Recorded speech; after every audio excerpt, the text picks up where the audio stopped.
19h30 dans le département de Divo. Bienvenue sur la chaîne toujours proche des populations. Ravi de vous retrouver pour ce 19h30 sur RTI2 à la une de l'actualité de ce début de week-end. Depuis quelques jours, des écolières d'un village situé dans le département de Divo tombent en transe et s'évanouissent chaque fois qu'elles viennent à l'école. Une situation qui inquiète les populations. Les détails avec nos envoyés spéciaux tout à l'heure. À l'international, le Soudan du Sud sous le choc après les exactions de l'armée. L'émotion est vive suite à la publication de vidéos montrant des atrocités commises à l'encontre de Soudanais. Bonsoir à tous, merci pour votre fidélité. Que se passe-t-il au groupe scolaire du village sur les rails, situé à 15 km de la ville de Divo? Cette école est confrontée à un problème mystique selon la chefferie. En effet, du 9 au 10 janvier dernier, 5 jeunes filles en classe de CM1 et de CM2 se sont évanouies pendant les cours. Une situation qui inquiète parents d'élèves et villageois. Nos reporters Georgette Ido Fofana, Gilles Tonien et Sidiki Ouattara se sont rendus sur les lieux pour comprendre ce phénomène. Géraldine, élève en classe de CM1, cours moyen première année au groupe scolaire sur les rails dans le département de Divo, n'a pu se rendre ce jour à l'école. La raison, elle s'est évanouie 2 fois pendant les cours. Selon son père, un esprit maléfique sévirait ces derniers temps dans l'école. Elle m'a dit qu'un temps comme ça, il y a une personne qui a bandé ses yeux, puis ses orteils ongles là, c'est long. Tout son corps entouré de fleurs, il a attaché un morceau de pain dessus, puis son corps est tout de fleurs. Maintenant, il a attaché ses yeux, bandé sur sa tête. Quand elle veut voir, non, et puis maintenant, il y a des flashs qui sortent. Quand elle regarde, elle crie, tout un pied s'évanouit. Cette situation est assez préoccupante pour lui. Il s'inquiète pour l'avenir de sa fille, mais aussi pour celui de l'ensemble des élèves de cet établissement scolaire. Aujourd'hui, elle n'est pas partie à l'école. Ça me fait mal. J'ai mis ma fille à l'école pour réussir, pour m'envoyer bonnes choses. Mais comme ça, elle tombe là, ça ne m'arrange pas. Ça peut envoyer la mort. Un homme qui s'est évanoui. Comme Géraldine, d'autres jeunes filles en classe de CM1 et CM2 vivent le même problème, ce depuis le 9 janvier dernier. Une affaire qui s'est très vite répandue sur les réseaux sociaux. Selon la chefferie du village, il s'agit d'un problème mystérieux orchestré par des personnes de mauvaise foi. Bon, les informations que nous parviennent, qu'on n'a pas encore vérifiées, il semble qu'il y a quelqu'un qui est là-bas, qui passe à 3h du matin, 4h du matin et qui fait des incantations. On ne sait pas ce qu'il fait, mais on n'a pas encore physiquement saisir la personne. Donc le chef continue. Dorénavant, s'il y a quelqu'un qui voit cette personne aux environs de 4h du matin, il a demandé qu'on l'informe directement. Comme ça, à un moment de visu, quand je vais voir, je vais signaler aux autorités compétentes pour voir ce qu'il y a lieu de faire. Pour le moment, on ne néglige pas, mais on essaie quand même de mener nos enquêtes pour voir est-ce qu'il y a vraiment une personne dans ce village qui fait ce genre de situation. Si c'est le cas, on va informer l'administration. À la tête du village depuis 2021, la chefferie a participé à la construction de 4 salles de classe et a doté l'école de 240 tables et bancs, d'un dispensaire, entre autres. Elle rejette toute accusation et entend mener des actions pour la paix et la tranquillité au sein de l'école. Mais moi, en tant que chef, je ne suis pas prêt à déstabiliser mon village que je dirige. Qu'est-ce que ça me coûte? Qu'est-ce que je gagne? Donc je leur dis de rester serein. Les élèves vont continuer les cours. J'ai déjà invité toutes les confessions religieuses et j'irai encore plus loin. Face à cette situation, que dit le corps enseignant et les responsables de l'école et de la direction régionale? Toutes nos tentatives de collaboration sont restées vaines.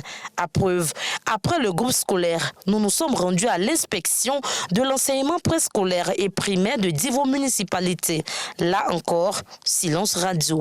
En attendant de faire la lumière, les élèves ont repris le chemin de l'école, mais avec la peur au ventre.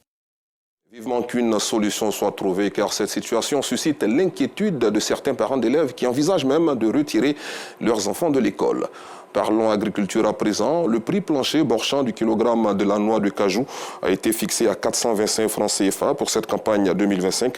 L'annonce a été faite ce vendredi par le ministre de l'Agriculture et du Développement rural, Kobina Kwasi Adjoumani, à l'occasion de l'ouverture des Journées nationales du producteur, du coton et de l'anacarde à Abidjan. Ce prix est en hausse de 150 francs CFA par rapport à la campagne 2023-2024 qui était de 275 francs. Intéressons-nous à présent à un moyen d'inclusion financière et de stabilité sociale qui fait des heureuses dans les villages de la région du Béké. À Dibri, à Sikro, sous-préfecture du département de Sakassou, les associations de valorisation et d'entraide communautaire en abrégé avec donnent des résultats satisfaisants. En 12 mois d'activité, 5 avec ont mobilisé plus de 19 millions de francs CFA. Des femmes à partir de zéro sont aujourd'hui des opératrices économiques accomplies et autonomes, selon notre reporter Soro Corona. Dila, village de la sous-préfecture de Dibri à Sikrou, département de Sakassou. Nguessa Aya Sylvie, restée au village, ne sachant ni lire ni écrit, a débuté la vente de poissons avec ses maigres moyens. J'ai commencé mon commerce avec 24 000 francs. C'était difficile vu que je n'avais personne pour m'aider. À cause de difficultés, j'ai même dépensé mon fonds de commerce. Avec un carton au début, Aya Sylvie est aujourd'hui à 20 cartons vendus par semaine. Toutes choses sont devenues possibles grâce aux associations de valorisation de l'entraide communautaire avec. Après 3 mois de cotisation, j'ai pris un prêt de 100 000 francs. J'ai remboursé et j'ai sollicité un nouveau prêt de 400 000 francs qui m'a permis d'acheter mon congélateur pour agrandir mon affaire. Aujourd'hui, je suis une femme heureuse. Antoinette Grougoué est retournée à Abdillah après un passage infructueux à Abidjan. Elle a vu sa vie changer grâce aux AVEC. Quand j'ai commencé l'AVEC, on a dit qu'on va essayer. Mais j'étais l'une des premières à prendre le crédit dans l'AVEC. Dame Bassetou, depuis 2007, sillonne village et hameaux de la région du Béké pour vulgariser cet outil d'inclusion financière et de l'autonomisation de la femme rurale. Elle aussi a son histoire concernant les AVEC. Le petit épargne que les femmes font dans les villages, ça fait enlever beaucoup de femmes dans la pauvreté. Aujourd'hui, nous tous, on se prend en charge grâce à AVEC. Avec ce système d'épargne, les femmes ne sont pas les seules à voir leurs conditions de vie améliorées. C'est à Languibonou que j'ai découvert ça. Étant de là maintenant, il dit non, c'est une bonne chose. Au lieu de payer transport tout le temps aller. Et si moi-même j'ai créé ça ici pour que mes femmes là, ceux qui dans la pauvreté, pour qu'elles ici s'épargnent. Pourtant, les associations de valorisation de l'entraide communautaire sont mal perçues à la première explication. Juste il y a 2 mois, quand mes frères et sœurs me contactaient pour parrainer cette cérémonie, j'ai dû appeler un de mes frères, lui dire de faire des recherches pour savoir de quoi il s'agissait réellement. Aujourd'hui, Sylvie est en train de bâtir une maison avec les finances générées par les AVEC. Avec mes petites économies, j'ai débuté la construction de ma petite maison. Quand on fera le partage, je vais beaucoup avancer. Les AVEC, c'est aussi la consolidation de la cohésion sociale et la stabilité du couple. Avant, pour toutes les dépenses, il faut tendre la main. Cette année, c'est moi qui ai payé l'école de mes enfants, sans rien demander à mon mari. 5 AVEC de Dibri à Srikro font le bilan de 12 mois d'activité. Ce sont 19 millions de francs CFA mobilisés par 150 membres, dont 110 femmes. Dans le Béké, près de 20 000 AVEC sont installés. Dans la sous-préfecture de Dibri à Srikro, nous avons 40 AVEC par groupe de 30. Ça veut dire qu'on multiplie déjà 40 par 30, vous voyez à peu près combien de personnes qui sortent de la pauvreté. Pour une Côte d'Ivoire plus égale, les AVEC ouvrent leurs portes aux populations. On va voir dans quelle mesure on peut les aider. Parce qu'ils font des efforts, c'est important. 19 millions, c'est pas rien. Avec l'AVEC, j'ai créé ma coopérative.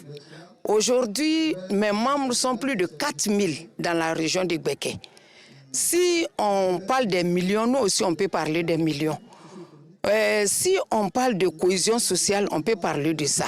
Le ministère de la Cohésion nationale, de la solidarité et de la lutte contre la pauvreté est à l'étape du passage à l'échelle des associations de valorisation de l'entraide communautaire sur l'ensemble du territoire national.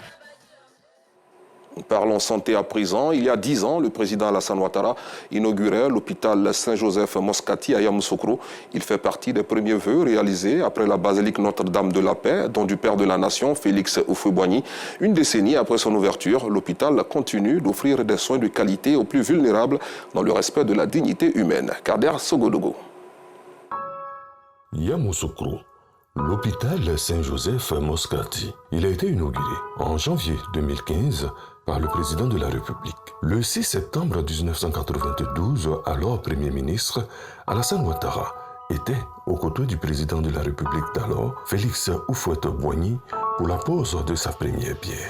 Il aura donc fallu attendre 23 ans pour voir cet hôpital ouvrir. Un investissement conjoint État de Côte d'Ivoire, Vatican qui est de l'ordre de 15 milliards de francs CFA.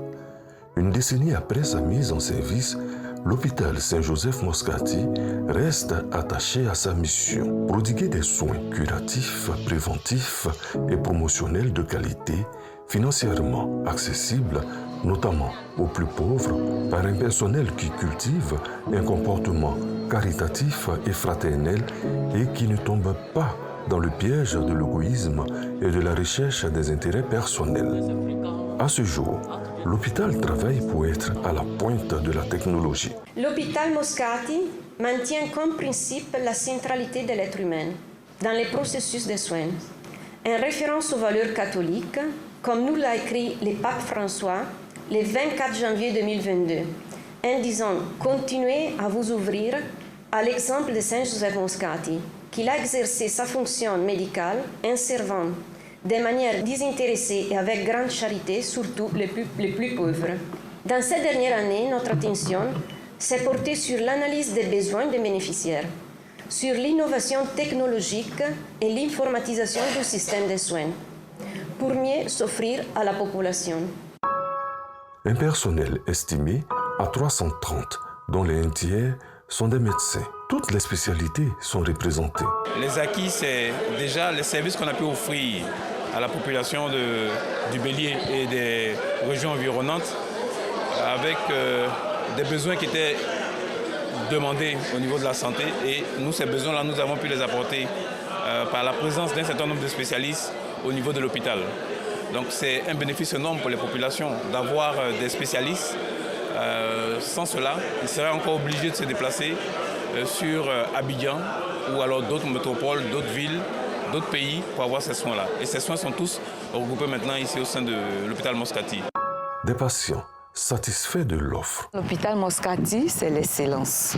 Quand vous arrivez, il n'y a pas de souci, on vous reçoit bien. On a un trésor à Yamoussoukro. J'ai constaté que juste après une consultation, et le médecin m'a appelé pour demander comment est-ce que l'enfant se portait et tout ça. Donc vraiment, je trouve que c'est bon.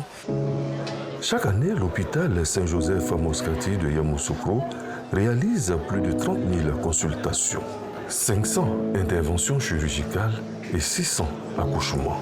Il est ouvert à tous 24 heures sur 24 sans rendez-vous, même pour les spécialités. Toujours à propos de santé en Côte d'Ivoire, plusieurs personnes sont victimes de la maladie de l'hypertension artérielle qui conduit très souvent à des crises d'AVC, se manifestant par un arrêt brutal de la circulation sanguine à l'intérieur du cerveau. C'est pour lutter contre cette tueuse que la Confédération des formations sanitaires urbaines à base communautaire a organisé un atelier de formation pour renforcer la capacité de ces médecins-chefs. Des précisions avec Clément Boko dans nos prochaines éditions. Notre reporter Clément Boko, que nous retrouvons pour parler technologie cette fois, les 6, 7 et 8 mai prochains, va se tenir au parc des expositions d'Abidjan-Port-Boué, le marché africain des solutions spatiales, né de la volonté des États africains de prendre une place dans le marché des technologies spatiales. Cette plateforme entend réunir les professionnels du secteur qui vont bien sûr proposer des solutions innovantes aux défis auxquels les Africains sont confrontés. L'Afrique est confrontée à des défis majeurs que sont l'insécurité alimentaire, les catastrophes naturelles, le changement climatique, les pandémies et l'instabilité sociopolitique. La plupart des technologies existantes pour faire face à ces problèmes proviennent en grande partie de l'étranger. Pour prendre part à ce marché, l'entreprise Otif Africa Space, en collaboration avec l'Agence spatiale africaine et des institutions clés, initie le MAS, Marché africain des solutions spatiales. Déjà, impulser le développement socio-économique via l'usage du spatial, parce qu'on pense que le spatial peut accélérer le développement des États.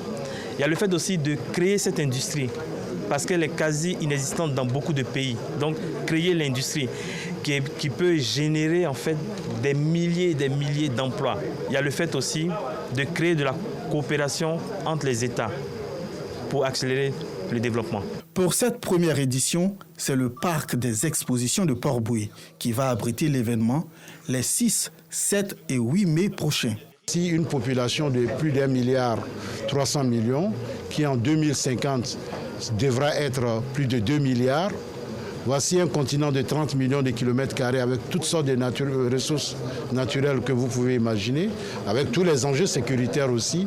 L'espace devient, de ce fait, le véhicule, le pilier incontournable pour nous permettre d'avoir des données, des informations pour pouvoir répondre à ces enjeux-là. Pour l'État de Côte d'Ivoire, représenté à cette cérémonie par le ministère d'État, ministère de la Défense, le ministère de l'Enseignement supérieur et de la Recherche scientifique, le ministère de la Transition numérique et de la digitalisation et le ministère du Commerce. L'Afrique ne peut plus rester en marge de cette économie. On a besoin d'arrêter de tout importer et de mettre à profit nos instituts de recherche, nos structures pour le développement d'une véritable économie spatiale qui soit intra-africaine. Les technologies spatiales se déclinent en 4 domaines d'activité, à savoir l'observation de la Terre, la navigation et le positionnement, la télécommunication par satellite et enfin l'astronomie et les expériences scientifiques. Un mot de religion dans ce journal. Le COSIM régional du Sud Komoué a organisé ce jour la reprise officielle de prière du vendredi, suivie de l'intronisation de l'imam Ahmed Tidiane Dieng de la mosquée centenaire du quartier France du Grand Bassam. À cette occasion, leaders, guides musulmans et autorités administratives ont invité à la culture de la cohésion sociale et de la paix. Le compte-rendu de Clément Boko dans nos prochaines éditions. Ouvrons la page internationale de ce journal au Soudan du Sud, où l'émotion est vive suite à la publication de vidéos en provenance du Soudan en guerre. Elle montre des atrocités commises à l'encontre de Sud-Soudanais et de Soudanais originaires de l'ouest du pays par des membres de l'armée tués par soif de vengeance à l'encontre des paramilitaires FSR. Des manifestations ont eu lieu à Juba hier, les discours de haine prolifèrent et la société civile se mobilise pour demander des comptes.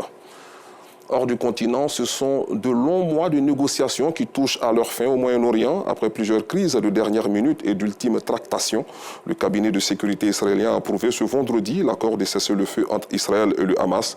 Il doit entrer en vigueur dès dimanche prochain afin de permettre la libération des otages détenus dans la bande de Gaza et l'arrêt de bombardements sur l'enclave palestinienne.